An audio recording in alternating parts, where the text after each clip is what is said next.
Okay, so we're going to talk a little bit more about perineal tearing and episiotomy and the effects that has on the entire pelvic floor and lots of other structures.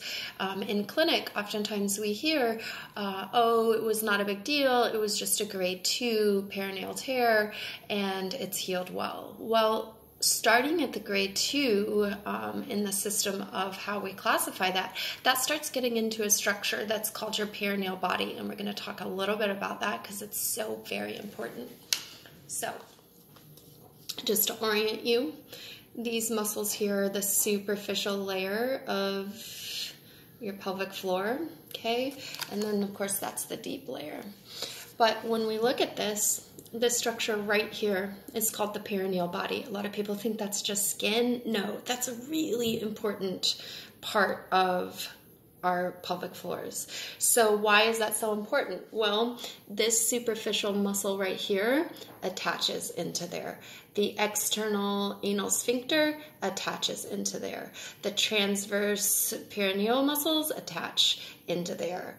We also have a structure called the perineal membrane, which is a fibrous connective tissue, and that also attaches into there.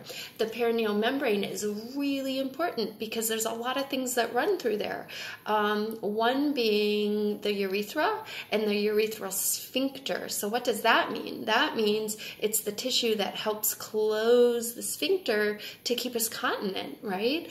Another thing that runs through that perineal membrane is veins, nerves, arteries. Also, external anal sphincter attaches into here. Why is that important? Well, guess what? That tone and that sphincter is there for a reason, and it's to keep us continent of bowel. So lots of structures attach into this perineal body. It's kind of like the keystone of the pelvic floor.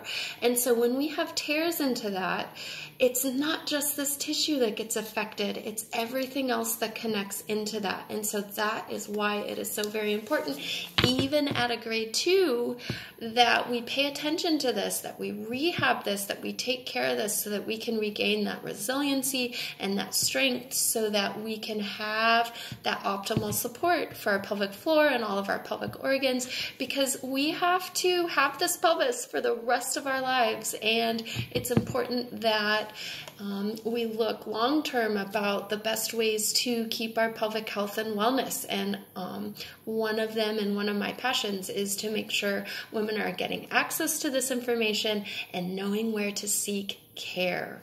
Thanks.